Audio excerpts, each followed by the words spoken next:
dan salam sejahtera pada semua hadirin dan hadirat yang saya hormati sekalian. Terutamanya kepada saudara Sri Kandi kita yang sungguh luar biasa, saudari Cik Sandy Tan, yang mengeluarkan majlis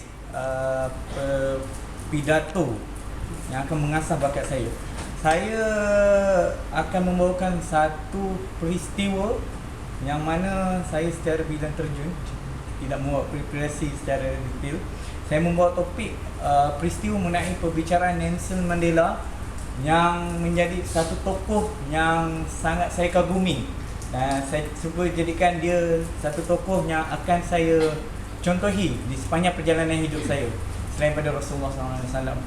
Untuk pengetahuan saya sangat-sangat yakin hadirin dan hadirat sekalian mengenali siapakah Nelson Mandela itu. Tapi ini adalah tanggungjawab saya untuk memperkenalkan kepada hadirin dan hadirat sekalian siapakah itu Nelson Mandela. Kerana saya pasti di kalangan 10 golongan ini, 10 hadirin dan hadirat sekalian pasti ada yang ingin mengenali lebih rapat. Dan apa yang saya ketahui mengenai Nelson Mandela ini setelah saya membaca bukunya, iaitu di dalam sebuah buku yang boleh hadirin dan hadirat sekalian cuba untuk baca bersama-sama, iaitu Long Walk to Freedom. Saya dah baca. Oh, dah baca.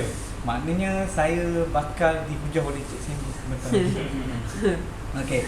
Ia adalah satu buku yang sangat-sangat menyentuh hati saya, dan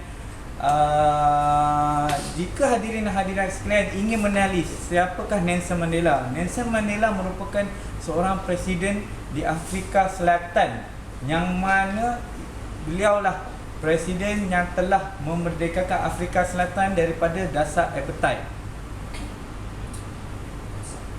Dasar apartheid. Dasar apartheid ini merupakan dasar penindasan di antara golongan kaum kulit putih. Itu appetite dah. Apa itu? Apartheid. Apartheid. Apartheid. Apartheid. Apartheid tu. Okey, maafkan saya. Selera. Bukan dasar selera, dasar apartheid. Okey. Apartheid. Ya, kedengaran agak janggal di telinga saudari Cik Sandy. Okey, dasar apartheid. Seperti mana yang kita ketahui, saya menelusuri kembali sejarah Afrika Selatan. Afrika Selatan merupakan kaum pribuminya merupakan golongan kaum kulit hitam, di mana koloni bangsa Inggeris datang untuk menjajah negara Afrika Selatan. Dan apabila mereka menjajah, mereka pula yang menjadi pemimpin atau pemerintah di negara Afrika Selatan. Dan sepanjang perjalanan hidup Nelson Mandela, beliau sendiri melihat bahawa kehidupan beliau ataupun golongan-golongan pribumi, golongan kulit hitam di Afrika Selatan ditindas, dan berbagai-bagai dasar yang telah dikemukakan oleh golongan pemerintah, golongan Inggeris untuk cuba menyebabkan golongan kulit hitam ni terkebelakang. Jadi Nelson Mandela pada asalnya, untuk pengetahuan hadirin dan hadirat sebelum saya membawa kepada perbicaraan itu, Nelson Mandela merupakan seorang perguam. Tapi disebabkan beliau sendiri merasa tidak puas hati ke atas apa yang berlaku ke atas bangsanya sendiri, beliau sendiri sedikit demi sedikit menceburi bidang politik. Dan akhirnya disebabkan satu jiwa atau misi yang sangat besar, beliau menjadi ketua aktivis kepada perjuangan menentang penindasan dasar apartheid. Iaitu beliau memimpin African National ANC. ANC. Okey. Apabila Nelson Mandela cuba secara baik, secara diplomatik dengan pihak pemerintah, cadangan daripada pihak ANC dibantah dan tidak dipandang dan hanya dieksploitasi oleh golongan pemerintah. Apa yang berlaku? Nelson Mandela pergi dari sebuah negara ke sebuah negara hingga ke China, cuba belajar bagaimana untuk mewujudkan satu revolusi. Dan apa yang berlaku? Nelson Mandela meninggalkan anak dan keluarganya apabila beliau pergi belajar cara untuk membangunkan satu golongan militan untuk menjatuhkan pemerintah setelah cara diplomasi tidak berlaku. Disebabkan tindakan ini, apabila Nelson Mandela balik, beliau menjadi buruan pihak pemerintah dan akhirnya beliau ditangkap. Dan inilah membawa kepada perbicaraan Nelson Mandela pada hari tersebut, pada hari pencarian. Dan untuk pengetahuan, maafkan saya saudara Cik Sandy yang sungguh luar biasa. Untuk pengetahuan, ingat. Untuk pengetahuan hadirin dan hadirat sekalian, perbicaraan ini berlangsung selama 1 tahun. Tapi hari ini saya cuba untuk membawa pada kemuncak perbicaraan ini yang mana ia sangat-sangat menyentuh hati saya dan saya harap menyentuh hati hadirin dan hadirat sekalian. Di mana pada hari perbicaraan ini yang saya tidak berapa pasti di Johannesburg, sebuah mahkamah di Johannesburg jika silap saya, di mana di kawasan mahkamah itu dipenuhi dengan ribuan orang kulit hitam, bangsa kulit hitam yang masing-masing datang untuk menyokong di luar mahkamah itu, menyokong pejuang bangsa mereka. Di mana pada waktu itu Nelson Mandela telah meninggalkan anak dan isterinya hampir bertahun-tahun. Tapi sangat beruntung kerana Nelson Mandela pada waktu perbicaraan di dalam kawasan, di dalam mahkamah itu dihadiri ramai golongan kulit hitam. Dan di dalam itu juga ahli keluarga Nelson Mandela iaitu isterinya sungguh setia, Winnie, jika silap saya, juga hadir untuk menyokong suaminya. Dan pada hari tersebut Nelson Mandela datang dengan memakai pakaian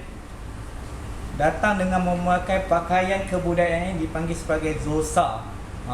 Xhosa ini adalah pakaian seperti yang biasa kita tengok bila kita tengok piala dunia di Afrika Selatan. Mungkin anda akan perasan pakaian istiadat utama orang Afrika Selatan. Nelson Mandela walaupun pada hari itu dibantah untuk memakai pakaian tersebut, beliau hadir sebagai tanda beliau menyokong atau menyatakan jati diri.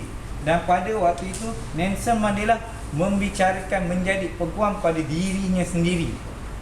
Jika hadirin dan hadirat ingin ketahui pada malam sebelum perbicaraan Nelson Mandela bahawa beliau atas tuduhan beliau ingin membina satu pemberontakan yang besar kepada negara, beliau telah sedang mengambil peperiksaan bahasa Inggeris untuk di sebuah universiti di London. Walaupun benda itu berlaku, walaupun perbicaraan yang bakal menjatuhkan hukuman mati pada Nelson Mandela, beliau tetap juga meneruskan seolah-olah tiada apa yang berlaku. Seolah-olah peperiksaan itu pasti akan lulus dan beliau pasti akan meneruskan kerjaya sebagai seorang peguam. Sungguh hebat tokoh ini.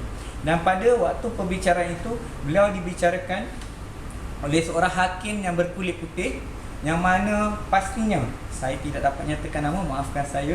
Hakim berkulit putih ini yang pastinya pada pandangan semua hadirin pada waktu itu, bukan hadirin di sini, hadirin pada waktu itu, menyatakan bahawa pasti berlakulah penilaian yang berat sebelah ke atas Nelson Mandela kerana ia adalah seorang hakim berkulit putih. Dan di situ hakim itu menetapkan bahawa Nelson Mandela dibicarakan bukan atas dasar kerana ia memperjuangkan hak, tapi Nelson Mandela dibicarakan kerana telah cuba untuk memimpin negara kaum-kaum kulit hitam untuk melakukan satu pemberontakan yang pasti akan mewujudkan suasana darurat.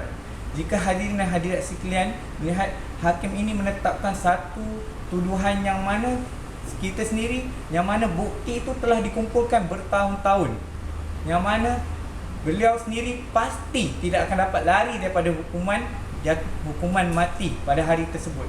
Tapi Nelson Mandela pada waktu itu, hukuman bukti telah disertakan dengan begitu banyak oleh pihak polis, oleh juga pihak perisik. Tapi Nelson Mandela hari itu bangkit membicarakan dirinya sendiri.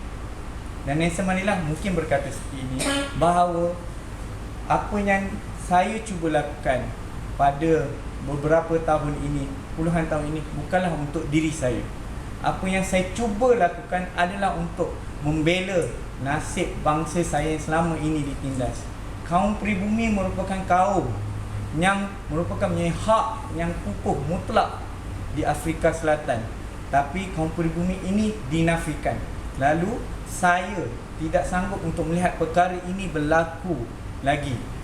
Ini adalah mungkin sedikit cerita kata-kata Nelson Mandela yang begitu berani mengakui kesalahannya.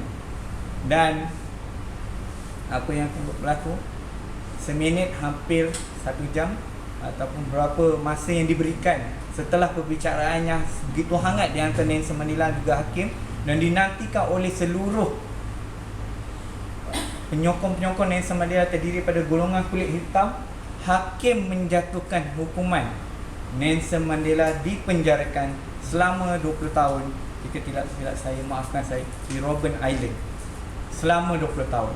Keputusan itu merupakan satu keputusan yang mana seluruh golongan-golongan yang berkumpul di seluruh mahkamah dan juga penyokong Nelson Mandela berdiri bertepuk tangan menyanyikan lagu kebangsaan mereka, lagu kaum mereka, yang mana akhirnya hakim itu sendiri nampak bahawa perjuangan Nelson Mandela ini bukanlah satu perjuangan yang mana yang sengaja untuk kepentingan dirinya sendiri.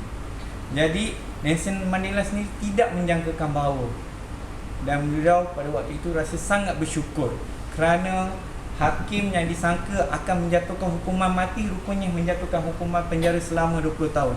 Tapi tempat yang di mana kemudiannya Nelson Mandela dihantar merupakan satu tempat penjara yang mana satu pulau orang tidak boleh langsung melarikan diri, dan Nelson Mandela diasingkan, dikuarantinkan untuk berjumpa dengan ahli keluarganya selama 20 tahun. Dan akhir sekali, pengajaran yang saya dapat daripada kisah ini adalah bahawa jika kita rasa kita mempunyai satu perjuangan, bukan perjuangan bersih, yang mana ataupun diri kita sendiri ataupun kita apa benda yang menyentuh hati saya jelaskan kembali bahawa pada waktu saya membaca kisah ini, saya sedang menghadapi peperiksaan. Saya sedang menghadapi peperiksaan waktu itu. Dan apabila saya sedang menjawab peperiksaan, saya dalam suasana yang sangat tertekan kerana ada beberapa tanggungjawab lain perlu saya selesaikan. Saya menilai balik di manakah situasi yang lebih berat. Adakah waktu Nelson Mandela menjawab peperiksaannya di sebuah universiti di London, peperiksaan jarak jauh, ataupun saya baru mendapati bahawa apa yang saya hadapi adalah tak ada apa-apa dibandingkannya. Jadi kisah yang saya bawakan, hadirin dan hadirat sekalian, jika anda menghadapi masalah atau cabaran atau apa-apa, kita pasti hadapi kerana Nelson Mandela adalah insan biasa seperti kita. Sekian, terima kasih.